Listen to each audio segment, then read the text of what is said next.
Hi everyone, this is Jim. Welcome to this Blitz chess postmortem video. This is a postmortem of my Blitz chess game number 95, where I was black and I ended up playing the King's Indian defense. So we went through a couple of wrinkles to get there. Let's take a look at it. D4 is how my opponent started off, and I played knight f6. This is a flexible move. I can continue with G6, E6, D5, even C5. These are all moves, depending on what white does. And the normal move there is c4, but he plays this knight f3 move, the second most popular move. And this could be any number of different things. It looks like white in this case was using this as sort of a waiting move to determine what my setup was. So I played g6, and then he went into a classical King's Indian, which he could have gotten into just by playing the normal moves of d4 and c4. But perhaps he wanted to wait and see if I was going to play d5 or e6 here, and then do a different line in that case, maybe going into one of these London system lines.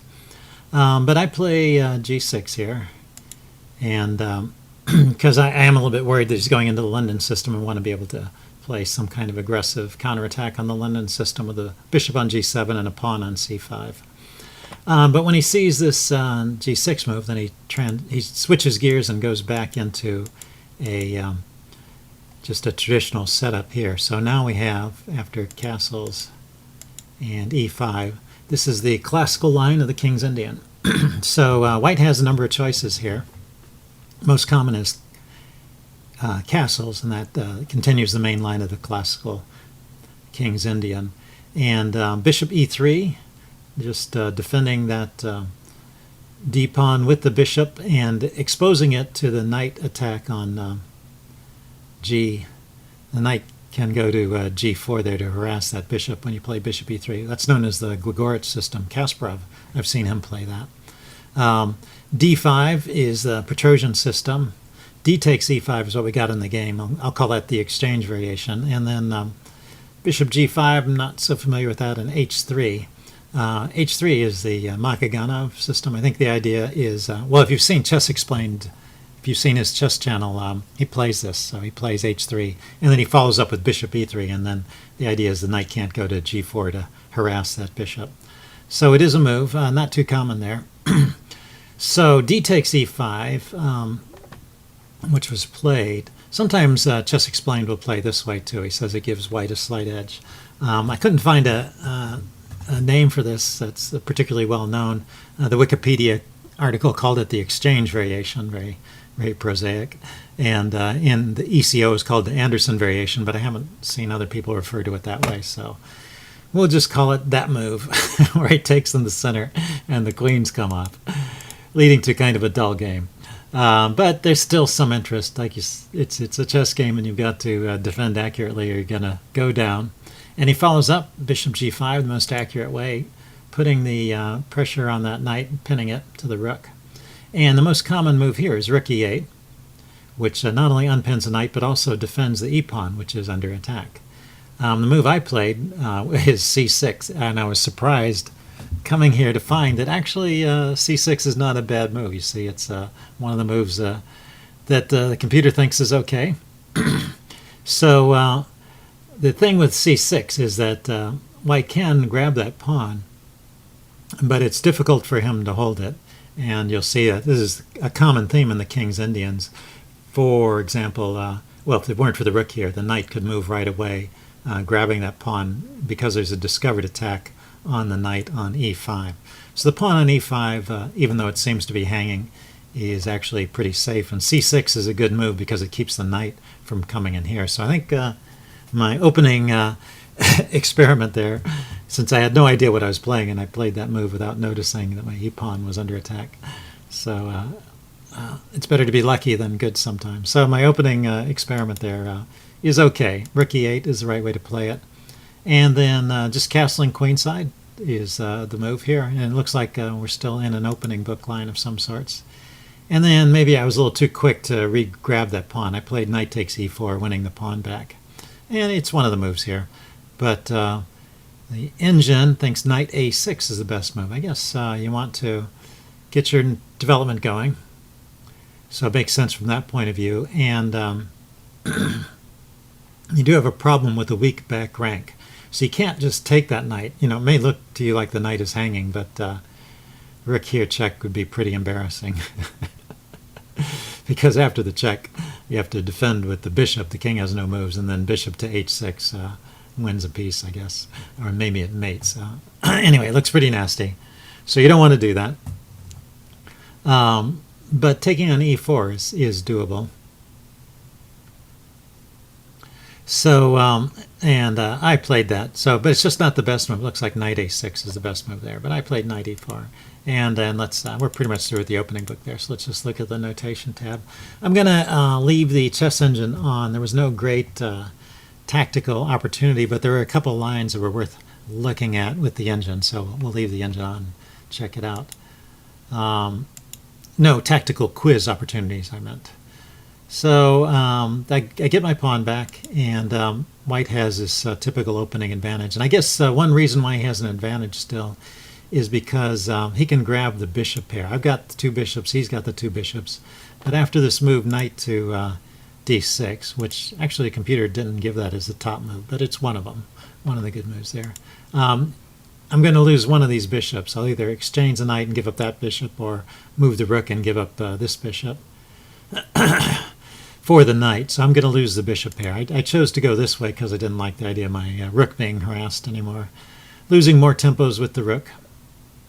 And but it does activate his pieces here. And you see white maintains an advantage through this part here. But a3 was not the most accurate move there. It says, what's a good way to continue? Bishop e3? Okay, this bishop is loose here. Get it back to e3.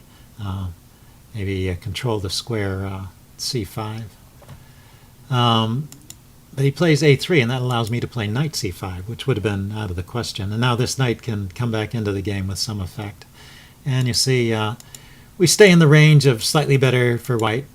We don't always play the most accurate moves, but, you know, we're not computers here. And after harassing my rook a little bit, let's back up. I missed a shot here, it looks like.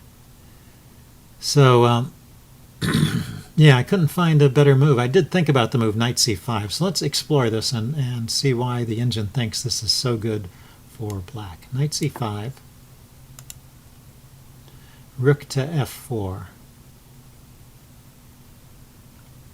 You know, the rook doesn't have to move at all. I don't know why he wants to move the rook.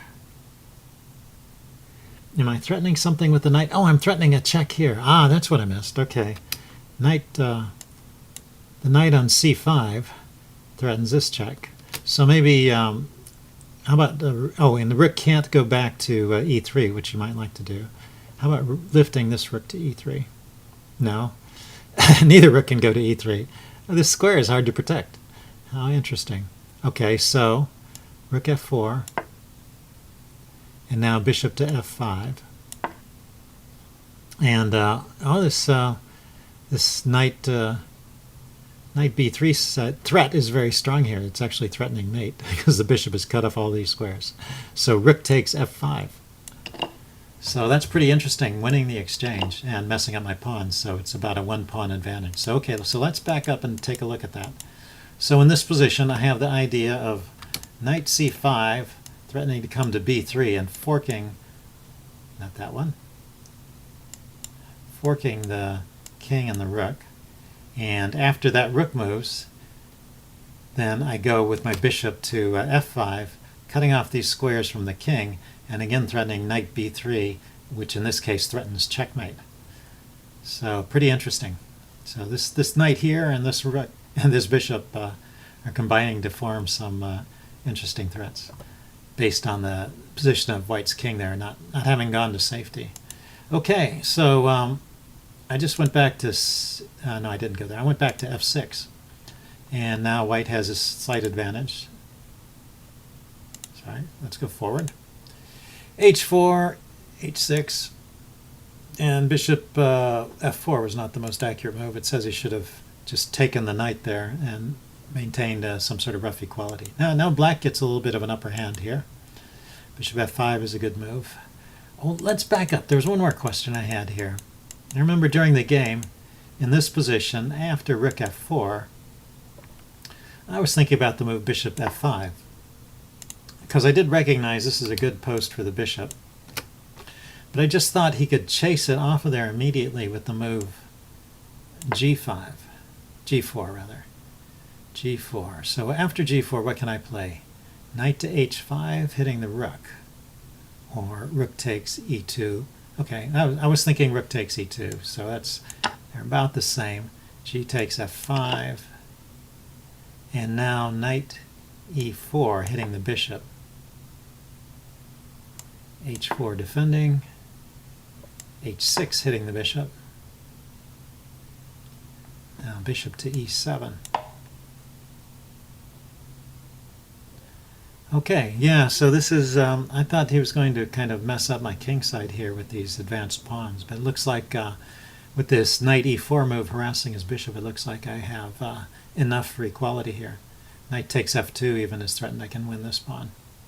Huh, okay, so that would have been playable, this bishop f5 idea. So let's back up. I played knight d7 instead. He went rook f4, and now I had this knight c5 opportunity, but I went back to f6. Didn't see that, and I couldn't find a better plan. I wanted to see if he would repeat. Actually, if he had repeated, I was going to play that bishop f4 at that case, because I wasn't after a draw. I like playing these games out. So after the bishop f4 retreat, black is slightly better. Oh, but bishop f3 was not the best move again. What's my best idea here? c5, harassing his rook. Okay. So the game stays in the range of equality for a while. Yeah, and I chose the wrong moment here to play bishop to knight to e4 here. Well, this allows the move g4. When I play knight e4 hitting that pawn, he can attack my bishop. So I get a pawn, he gets a bishop, and I get a rook.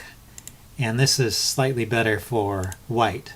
But white, to play this most accurately, should take back with the rook here. When he puts his king there, maybe that's not helping so much. And I decide to take the rooks off, which wouldn't have been an option in the other line. And now I'm gaining a tempo here because after he exchanges, there's a check. But he was sort of forced to exchange. I guess, well, he could have played bishop to d6, but then I would exchange. He takes back, and I still get a tempo. No, that's not true. But if he moves his bishop back, I don't exchange first. I take the pawn first. So I have time to grab a pawn, I guess is the point. Either way. And here I grab it. In this line, I grab it now. And the game continues. Once again, we're in the range of about even to slightly better for white. And I try to get active with my rook. And it says here I should go directly to rook a1. Oh, because if the bishop takes, I can take this a pawn with check and pick up the bishop. So rook a1 indirectly defends the a pawn. So I played a6, which is a bit of a wasted move. And he retreats his bishop, attacks this pawn, and I go after the a pawn at that point. And then my opponent ran out of time, so I was sort of curious. I felt like this should be a draw, but it's a very double-edged position, and if we had played it out, actually, either side could have won. He just had run out of time and wasn't keeping up with the 4-second per move increment, which is pretty quick.